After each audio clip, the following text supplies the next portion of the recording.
What's your let's get the frick out of here story? Possibly NSW replies.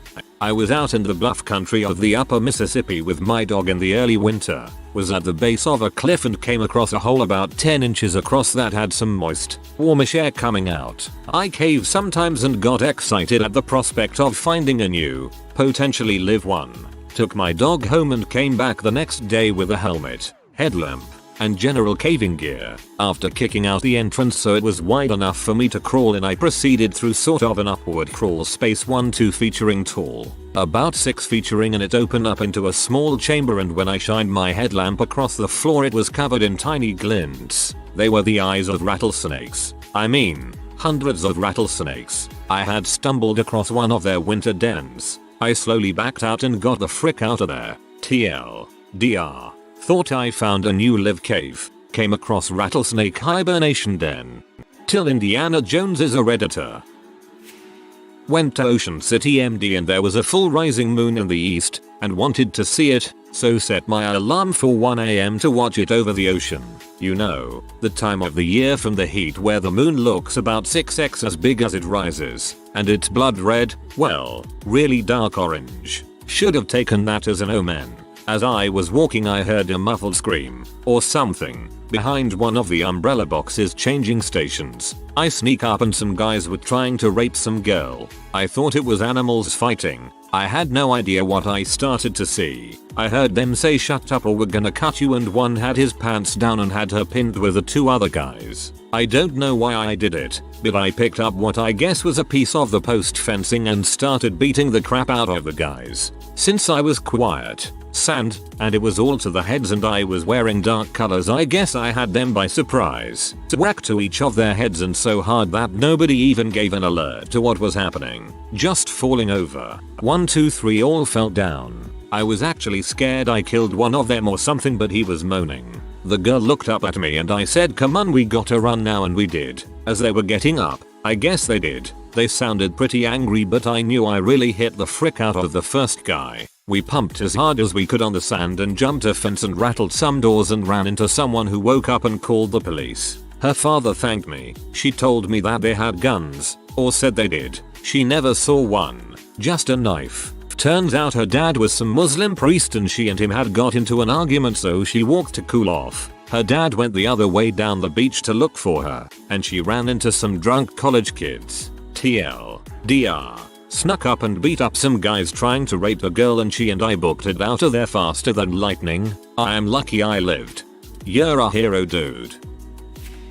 My most recent one was a few months ago. I had just moved up to where I currently live and was out at a party with my roommates. I don't know anyone here, so I was on my best behavior. I walk into the kitchen and this kid sprays soda all over me. I keep my cool and walk outside for a smoke. The kid ends up walking outside to smoke a cigarette as well. I tell the kid that I thought it was fricked up that he sprayed soda all over me, but said don't worry, I know we're all drunk. I laughed it off and jokingly told him that I'll just get him back to make up for it. He apparently took it the wrong way and started waving a gun at me, then put one in the chamber. I looked at one of my roommates and gave a holy crap look. I tried to play it off by saying I was going to get another drink. I walked inside, gathered everyone I showed up with, called the cab and left immediately. What a mental freak. A few years ago some friends and I were out drinking in downtown Toronto where we all live. We were in a cab going from one bar to another to meet some other friends. As the cab driver pulls up to our destination, my friend, who's sitting in the driver's side back seat, opens his door just as a streetcar, sort of like a mini train for public transit, like they have in San Francisco, is going by. The front corner of the streetcar takes the cab door clean off its hinges. The cab driver and streetcar driver both get out and start screaming at each other. No one seems to realize it was actually my friend's fault, so we drop the cab fare plus a generous tip onto the driver's seat and quietly exit through the opposite side. It was my late junior year of high school and I was at another school's house party. It was all going pretty well except there were a lot of people in the backyard. Eventually one of the neighbors that are family friends come over. It's a husband and wife, both in their 40s, in full-on suburban warfare mode. Put the ganja and alcohol down. We called the cops, they are on their way. At the time I was on probation for a minor possession charge, so all I needed to hear was cops and I was gone. I left through the front of the house, running like the devil was chasing me. I was out of the house, down the street, and in my car before anybody else had really even moved. I brought my car back to the house to get my friends, but the neighbors were blocking the backyard entrance. Impatient and nervous, I did the honors. Frick these people, they can't make you stay. Let's get the frick out of here. At that moment one of the friends I came with, who was being blocked by the neighbor, decided he had enough. All I see is him come flying through the backyard entrance and knock the pee out of the guy blocking the exit. That opened the floodgates. In about 15 seconds the house was cleared. I'm pulling away as the kid who owns the house decides to say frick it and bail. I decide to give him a fighting chance and pop my trunk. At the time I had an old Ford Explorer. He jumps into the trunk, slams the door behind him, screams go, go, go, and we were gone. I decide to give him a fighting chance and pop my trunk. You are a true hero. I was out for drinks with a friend of mine and a guy from work. The guy from work had a hard time controlling his drinking, so by the time we got to the sake place I told him he was cut off, falling over drunk. At one point he goes to the bathroom, and when he comes back he is clutching his hand for some reason. I'm like, Mike, what happened to your hand? His answer, I hurt it somehow. I may have broken the sink too.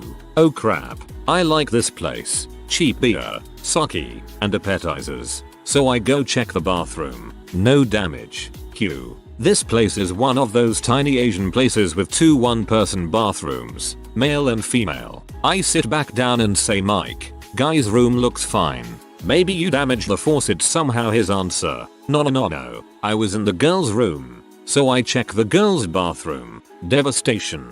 Apparently he slipped on the wet floor, caught himself on the sink, and ripped this entire beautiful porcelain sink, the kind where the water runs around in circles before it gets to your hands, off of the wall. All that's left is a glued on cross section of a sink on the wall, and a pile of porcelain pieces on the floor with a metal faucet sticking up out of them. Bonus, there is blood everywhere. Even the toilet looks pink. In the words of my friend, it looked like NYC was less 1H that night. Apparently he cut his hand on the sink and it sprayed everywhere as he fell. I tend to Mike's hand, while my other friend starts discreetly mopping up the blood trail that leads from the girl's room to our table with his shoes. A pool of blood is forming under Mike. Meantime the owners realize what has happened, and upon seeing this disaster what do? Nothing. Pretend nothing happened. No cops. Just mops. I immediately demanded the check, citing as my reason for leaving that I no longer feel well.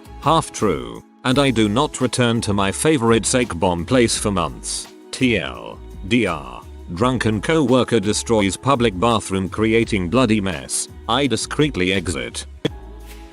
Some friends and I left a club in Boston one night and were pretty well lubricated by this point. Two of my friends were running down the middle of the road looking for an open cab when one of them stops at a minivan and taps on the passenger side window. In the van were four large black men, which my friend slurringly asked to give us a ride. The guy in the passenger seat responded with "You but we roll hard." You roll hard. At this point my friend screams to me, "Yo, IT's cool, my N are gonna give us a ride." At that point I decided it was time to leave, so I grab my friend and tell him to keep walking when he yells, "But I wanna smoke crack with my N." Then I really decided it was time to leave. To lubricated can also mean drunk, at least. I sincerely hope so.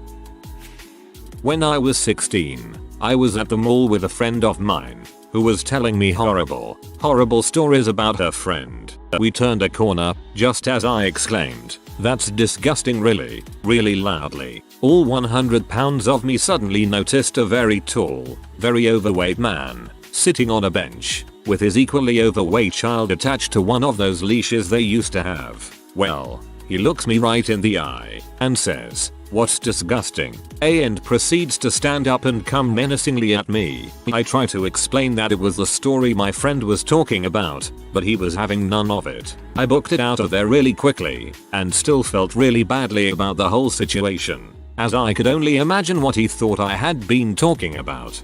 This mental image made my day 100x better. When I was a dumb preteen kid, a friend and I were screwing around and decided it would be fun to throw eggs at cars. We positioned ourselves at the end of an alley that dead-ended on a small hill that overlooked a fairly busy street, but didn't connect to it. We figured it was a perfect spot, because we were higher up than the street, and a car couldn't get to us without going around the block. Plus, there weren't any street lights nearby. After hitting a few cars with eggs, we truly unleashed on one car. A couple of eggs in each hand. We probably hit the windshield with 4-5 eggs at once. That's when the red and blue lights on the roof of that car came on. Because there were no street lights nearby, we didn't realize it was a freaking cop car. We hauled butt while the cop car sped around the block trying to get to our alley. Luckily, my buddy's house was just down the alley, and we ducked inside before the cop found us. He circled the neighborhood for half an hour shining his spotlight in 2 yards. TLDR, don't throw eggs at cop cars.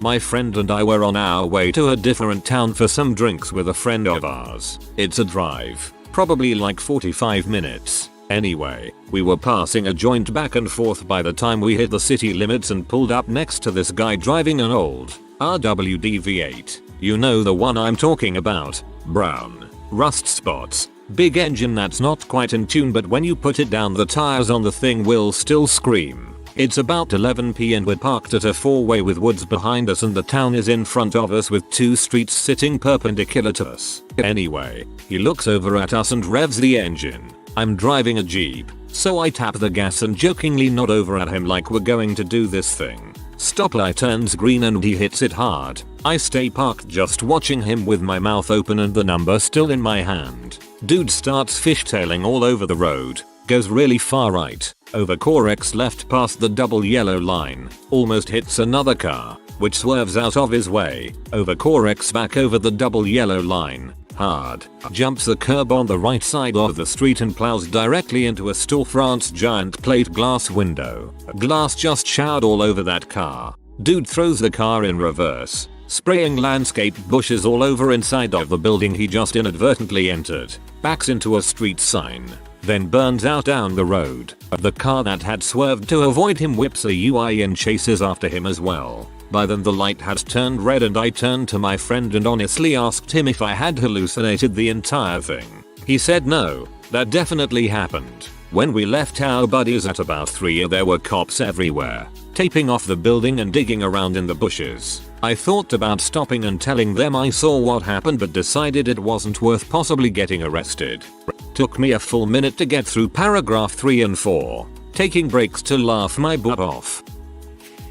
A young 16-year-old me, invited to a house party in a nearby town. A nice place, but the party was populated by a bit more of an alternative crowd than the younger me had grown up with. There was a band playing terrible music in the living room, kids hitting up the pipes in the host's mother's bedroom, nowhere near enough room for all the folk that had decided it was the place to be that Friday evening. Eventually it all spilled out into the streets. A friend who had accompanied me that night is spotted being led by one of the local emo-looking girls out onto the field across from the house. He was a perennial geek amongst geeks, this guy. This was not his style, but he liked her so we left him to it. We all knew he was about to get lucky, and we were happy for him, albeit in a field in the northwest of England. Ah, what a place to lose it. Bless I am. After the fact, we all meet up again upstairs passing around a joint and high-fiving. The next thing we know, music is off, folk are shouting, and footsteps are getting closer.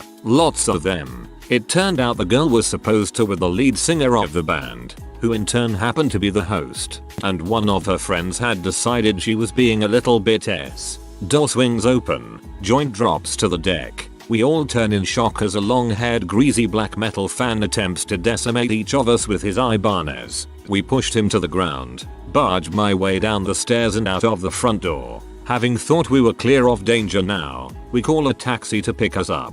Having been quiet for around 5 minutes, we decided all is cool. Close call. In actual fact, the offended vocalist had spent his 5 minutes getting troops hunting pack together in a fashion I find reminiscent of Age of Empires army building. They spotted us walking down the road and decided to make chase. We spotted our taxi and decided to make haste. We made it just in time, safe in the taxi with the locks on door. The taxi driver saw my lips move but couldn't make out what I was saying over all the banging on the windows. He eventually clicked on. In that moment I was Jack F-ing Bauer screaming, "Get us the frick out of here." Edit. The town in question was a rather unheard of place called Colne, East Lancashire. You were a real bro to that guy, man. A lot of my friends would have just left me to be decimated, especially at 16 and stoned. Good guy, you. When I was 19, me and a couple friends decided to go to this bar that opened up not too far away. It was the kind of place that didn't card and we wanted a few drinks. We get there and one of the guys I was with was carrying a pocket knife. The bouncer told him he couldn't take it and so he left it with the girl at the front. Well, after an hour or so we start to realize just how shady this place is, so we decide to leave. As we are walking out, the guy realizes he needs to get his knife back, so he goes back inside. My other friend and I are sitting just outside the door waiting when we hear an argument break out about 20 feet away. After some shouting back and forth in Spanish between the parties, we hear gunshots. At that point we both roadie run to my truck and duck behind the tire's engine. A few seconds later the other guy we were with shows up and we get the heck out. A few months later the whole place was shut down due to a police investigation involving gangs and people being chopped up in the basement. TLDR. Went to bar. Shots fired. Peaced the frick out. The last sentence tripled the WTF factor. It was 1981 to 1982, a cold night, and me and some punk friends went down to an abandoned movie theater in town. It wasn't a big Bijou style place, more like an old metal roofed building with a brick front. There was band playing there, illegally, because the movie theater still had power hookups. There were two main sections, the former theater lobby where everyone hung out and did drugs, and the actual theater part itself, where the band was playing.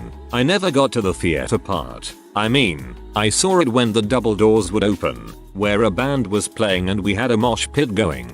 But I hung out with some friends near what used to be the concession stand. At some point, a common friend came to us, her head gashed and bleeding. "Some sucker is slam dancing with a knife," she said. At some point the band stopped playing and pointed out the jackass cutting people, and the crowd descended on this guy and beat the crap out of him in the alley. We had a friend named Kathy who was kind of quiet but always hung out with us. Kathy had a very unique skill. She had a sixth sense to when a party was about to go really bad. She would get this far away look on her face, then snap back to reality and announce it was time to go. And we did. You listened to whatever Kathy's voices told her. And that night, in the middle of a conversation, she got that look, and we went, "Ayo, cops are coming," she said. Every one of us in our group was under 17. I was 13. Everything was stupid illegal, so we got the heck out of there. We packed into the Oldsmobile station wagon we arrived in, and as we were pulling out onto the main road, a fleet of cop cars turned into the parking lot and blocked anyone from leaving. We missed being blocked in by maybe 10 seconds. No idea what happened to the people we left behind after that. I arrived home like nothing had happened. I'm imagining your friend Kathy being bit by a radioactive spider that partied a ton and had a little mini beer in one hand. Wandering through the rainy streets of Dundee, me and a friend were making our way back home after a local music gig. We started getting abuse from strangers across the road, but we thought nothing of it. It was about 10 minutes later when we were cutting across a park that we seen two of them following us. I said to my friend, "When they get a little closer, turn round and let's crash them." At this point I noticed a swarm of teenagers flanking us with rocks, poles, bottles and belts in hand. We looked at each other, nodded and just freaking ran for the hills. My luck was out as my friend was a lot faster than me and the crowd came roaring after me. I evaded them by throwing myself into a garden and I peeked from the bushes as they all tore past. TLDR. Got followed by two guys. Decided to fight them but stopped short as we noticed a large group of their armed friends flanking us. Decided silently together to leg it instead. The other day my friend and I were skating a bank at 2 AM because we were both depressed and wanted to ease our minds. We start looking around the bank out of boredom and notice a metal ladder on the backside. So we climb it and gain access to the very plain and boring roof. We were walking around looking to see if we could skate the gap between buildings when I noticed a cop car across the street. As soon as I looked at the car, I noticed the cop had just shut the door, picked up his radio in a panic, and was staring at us. I look at my friend, both of us are dressed in black shirts jeans, and tell him, oh crap, the cops saw us, we have GTFO now. My friend, being a little slow to react, asked what's the big deal, dumbass, we're dressed in all black hanging out on top of a bank roof at 2 AM. They think we're robbing the place. Him and I hit the floor, prone crawl to the ladder. I rip my shirt on a metal snag on the way down, and we run to the car like we're on fire. As soon as we're a block away, we hear like 20,000 police sirens go off behind us in the direction of the bank. My friend and I just maintained a poker face on the drive home. It was maybe 1.52 years ago. A friend of mine who is a former cop, let go for stealing out of the evidence locker, was back in town for a bit to see friends. This guy knows everyone. He had a hotel room given to him no charge by a friend who's the AM at the hotel because it wasn't being used for the weekend. We went out to go dong around and find something to do. In the process of the night we end up meeting with this girl we sort of knew who's a stripper, who ends up tagging along. A homeless guy, these two lesbian chicks. One was gorgeous, the other, no so much. We're eventually at the pool at his hotel. We get kicked out of the pool for being too loud, and the girls were topless. We weren't complaining obviously, so we head back up to the room. The ugly one of the two lesbians strips naked, goes on the balcony and positions herself in such a way to where she pisses on the people down below who she decided must have been the ones who were bitching. Cops get called, and my friend's phone rings. It's a friend of his who still works for the police department warning him that they're coming to the hotel, and he figures if you have anything to do with it, I'm giving you a heads up. Everyone goes into panic mode. My friend opens up the bathroom door and there's all sorts of drug paraphernalia. My express was what the serious frick. So the girl, all three of them without hesitation start shoving little bags of drugs and assorted paraphernalia in their snatches. That's when I looked at my friend and said it's time we get the frick out of here. He agreed. We left, and the cops arrested the three girls. As we watched them taking the girls away, a pillow of white power shot out from the under the stripper's skirt. This, my friends, will be a day I never forget. TLDR. Hang out with ex-cop friend. Cops show up to hotel. Three girls hide drugs in cooches. We peace out. Cops arrest girls. Cloud of coke shoots out of one of their orifices on the way out. Pillow of white power shot out from under the stripper's skirt. That is one racist snatch. This happened to my aunt back in the 90s. She goes to a dance at a Mexican nightclub with a really close friend and they meet a cute nice guy who buys them drinks and such. He offers to drive them home and they accept. They tell the guy their address and after a few minutes they realize the guy is not going the right way, and my aunt, sitting in the passenger seat, calls him out and asks him where they are really going. At this point it gets terrifying as he tells them he is taking them to a vacant lot where he will rape them and mutilate their breasts and kill them. My aunt says at this point she realized she was too young to die, 17, and that she was not going to let it happen. So she opens the car door while the perp is driving and attempts to jump out. The guy grabs her shirt and starts pulling her back in. So somehow she manages to loosen his grip and jump off. She rolls on the street and the guy shuts the car door after slowing down and speeds off. After he probably realized it would be better to get away with one girl instead of two. My aunt runs as fast as she can to the Closserby houses and starts knocking at all the doors. At 2-3ish in the morning, nobody answers until an old lady opened the door and offered my aunt shelter. My aunt calls the Mexican police and they tell her they can't do anything about it until family reports the other girl missing. The next week the girl was found dead at a vacant lot. That story taught me to stay the heck away from strangers and never leave with a stranger from a party, especially at another country. That is because the cops are all too busy winning the war on drugs. If you are new to the channel, you can subscribe. I publish new videos every day. Until then, check another video.